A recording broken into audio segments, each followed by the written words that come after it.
एक महात्मा ने प्रश्न किया कि महाराज श्री देव ऋषि नारद की जब भी चर्चा होती है तो उनका नाम नारायण नारायण शब्द से जुड़ जाता है। नारायण नारायण शब्द से जुड़ जाता है। जैसे ही नारायण नारायण की 3 बार ध्वनि होती है तो यह आभास होता है कि देव ऋषि नारद का प्राकट्य हो गया। देव ऋषि नारद कहीं ना कहीं है, देव ऋषि नारद कहीं ना कहीं उपस्थित होंगे या कहीं ना कहीं देव ऋषि नारद की चर्चा अवश्य होगी।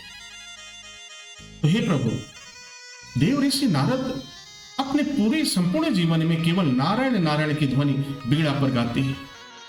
इसका तात्पर्य क्या है, अर्थ क्या है, हम क्या समझे देव ऋषि नारद कि नारायण नारायण के पीछे का रहस्य क्या है? बड़ा प्रश्न उत्तम है। और मन को एकाग्र करके, भक्ति भावना को, मन के चित्त को एकाग्र करके आपको भी इसे स्मरण करना चाहिए और धारण करना चाहिए। और फिर यदि हमसे अब तक कोई भूल हो रही हो तो उसे सुधार करने के बाद हमें पुनः उस नारायण नारायण की यात्रा में सम्मिलित हो जाना चाहिए। महात्मा का प्रश्न बड़ा उत्तम था। देव ऋषि नारद नारायण नारायण का जप करते। श्रीमद् भागवत में वर्णन आता है कि देव ऋषि नारद को एक ही मंत्र मिला, एक ही महामंत्र मिला महाराज। और वह मंत्र क्या मिला? नारायण शब्द का। नार का मतलब होता है जल और एण का मतलब होता है निवास करने वाला। एक ऐसा व्यक्ति जो जल में निवास करता है। और कैसे जल में निवास करता है महाराज? तो जल में निवास करने का मतलब कि वह एक नीले रंग के जल में निवास करता है। अब नीले रंग के जल में निवास करना, नारायण अर्थात भगवान विष्णु की चर्चा।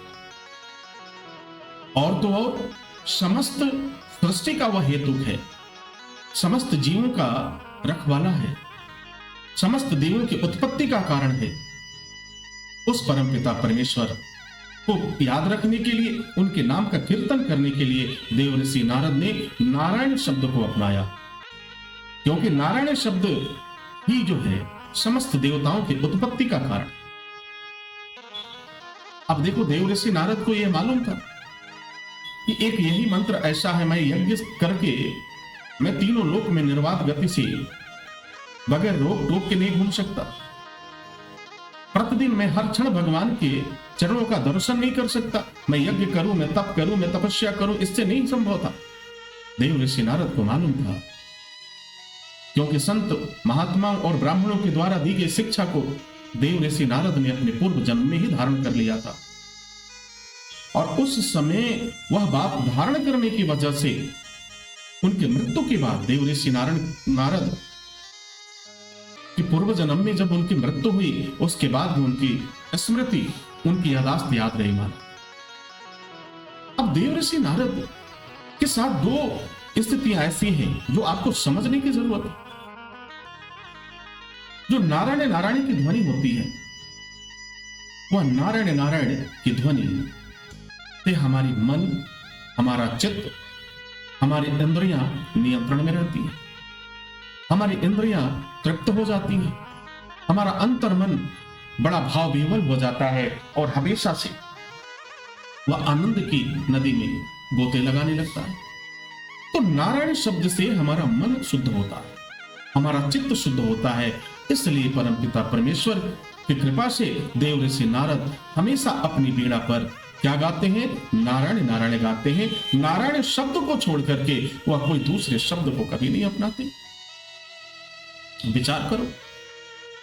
अब देखो इसके बाद, और बीड़ा पर एक ही धुन बजता। यह बीड़ा क्या है? यह बीड़ा मन की गति है, जिसे छेड़ो तो उसमें से कई तरंगे निकलती।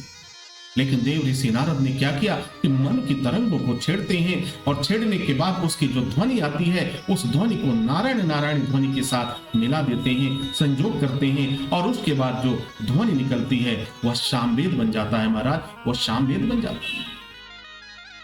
तो देव ऋषि नारद सिर्फ सामदेव के को मानने वाले हैं। सामदेव उनके साथ आता है सामवेद। अब वेद में 4 वेद होते, तो सामवेद अर्थात जहां पे भजन कीर्तन संगीत की बात आएगी वहां चर्चा सामवेद की होगी। तो देव ऋषि नारद एक हाथ से बीड़ा के तारों को झंकृत करते हैं और जो ध्वनि निकलता है उसे नारायण नारायण से योग करा देते हैं और बड़ा सुंदर दृश्य बनता है महाराज। तो बीड़ा क्या हो गया? मन है। मन तो चंचल है। जैसे बीड़ा के तारों को जब आप छेड़ेंगे, झंकृत करेंगे, तो उसमें से कई तरह की ध्वनि निकलेगी। अब महाराज उस ध्वनि को अगर आपने नारायण शब्द के भगवान के नाम के साथ अगर आप लगाते हैं तो जरा विचार करो कितना सुंदर ध्वनि निकलता है। कभी सुनना, जब नारायण की ध्वनि को गाया जाता है, भजन में गाया जाता है, कीर्तन में गाया जाता है और उसके साथ साथ वीणा बजती, कितना सुंदर और मनोरम वह पल होता है, वह क्षण होता है। उसी क्षण समस्त सिद्ध पुरुष, नाग, किन्नर, गंधर्व किसी न किसी स्वरूप में उस ध्वनि का आनंद लेने के लिए उपस्थित हो जाते हैं। जहां भी श्रीमद् भागवत की कथा होती है वहां समस्त देवों का अंश उपस्थित रहता है और तो और परम पिता देवेश्वर भगवान श्री कृष्ण भी उपस्थित रहते हैं, क्योंकि भागवत में सिर्फ वही है। तो देव ऋषि नारद के नारायण जप करने के पीछे का मंतव्य तो आपने समझ लिया। मन की चंचलता को शांत करने के लिए हम नारायण नारायण का जप करते हैं। मन शुद्ध हो, चित्त शुद्ध हो, इसके लिए इसका जप किया जाता है। देव ऋषि नारद ने यह संदेश दिया। तो हर एक बुद्धिमान पुरुष को चाहिए कि वह अपने मन, अपने वचन, अपने कर्म को नियंत्रण में रखते हुए नारायण का जप करें, परमपिता परमेश्वर के नाम का जप करें। आप जिसे भी इष्ट मानते हैं, जिसका भी आप पूजन अर्चन करते हैं, उसके नामों को मन की वीणा पर बजाओ और फिर उसका भजन करो महाराज, उसका कीर्तन करो। मन की वीणा पे झंकृत करो, राम राम नाम जपो, शिव का नाम जपो, राधे का नाम जपो। और वीणा कौन सा लेना है? वीणा तो आपके पास ही है। मन के तारों को झंकृत करो, उसमें से आवाज निकलेगी और फिर मुख से अपनी जिह्वा से परमपिता परमेश्वर का नाम। तो नारायण शब्द लेना आपके जीवन को एक दिशा देगा, एक ऊर्जा देगा और समस्त पापों को जला करके नष्ट कर देगा महाराज, नष्ट कर देगा। इसलिए देव ऋषि नारद हमेशा से अपनी वीणा पर सिर्फ नारायण नारायण का ही जप करते हैं, वह किसी दूसरे शब्द को नहीं अपनाते। ये तो देव ऋषि नारद की बात हो गई।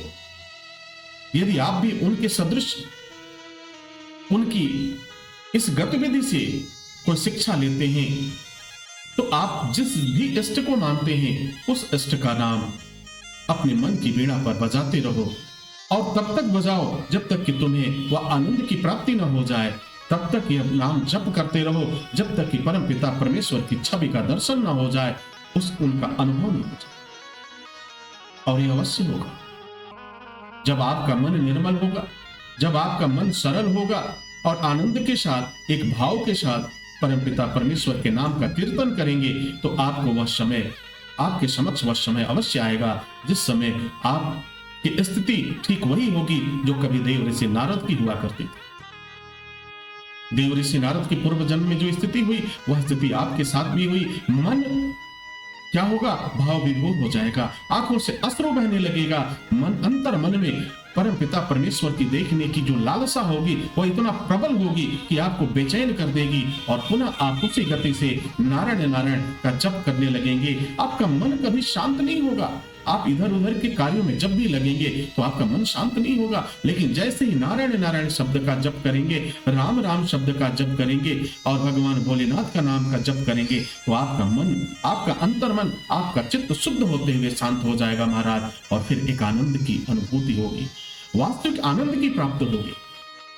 तो वास्तविक आनंद अगर प्राप्त करना चाहते हो तो आज से ही, अभी से ही इस कथा पंडाल से भगवान के नाम को अपना बना लो, नारायण शब्द को अपना बना लो और हमेशा नारायण नारायण नारायण की ध्वनि करो। ये अपने आप में एक दिव्य मंत्र है। इससे बड़ा कोई मंत्र नहीं, इससे बड़ा कोई तप नहीं, इससे बड़ा, इस नाम से बड़ा कोई यज्ञ नहीं।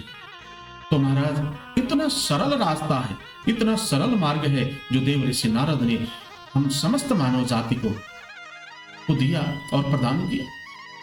क्यों ना हम उनका अनुसरण करें, क्यों ना हम उनकी बातों पर विश्वास करते हुए अपने जीवन को परमपिता परमेश्वर के चरणों में समर्पित करते हुए इस नारायण शब्द को अपना ले, इस नारायण शब्द को बना ले। और जिस दिन महाराज नारायण शब्द को आप बना लोगे, अपना बना लोगे, मैं आपको वचन देता हूं, आपको दूसरा कोई भी कार्य आपको पसंद नहीं आएगा।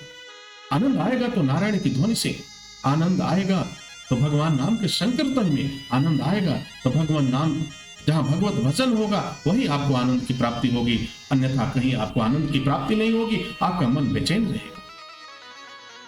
तो आज से ही, अभी से ही अपने मन को शुद्ध करते हुए नारायण नारायण के कीर्तन को अपना लो और यह मंत्र अपने जीवन प्रयत्न रखो। जब तक यह जीवन की यात्रा चल रही है तब तक हम इस नारायण शब्द को कदापि नहीं छोड़ेंगे। अपने मन से, अपने आत्मा से यह वचन लो, स्वयं वचन लो और फिर इसे धारण कर लो।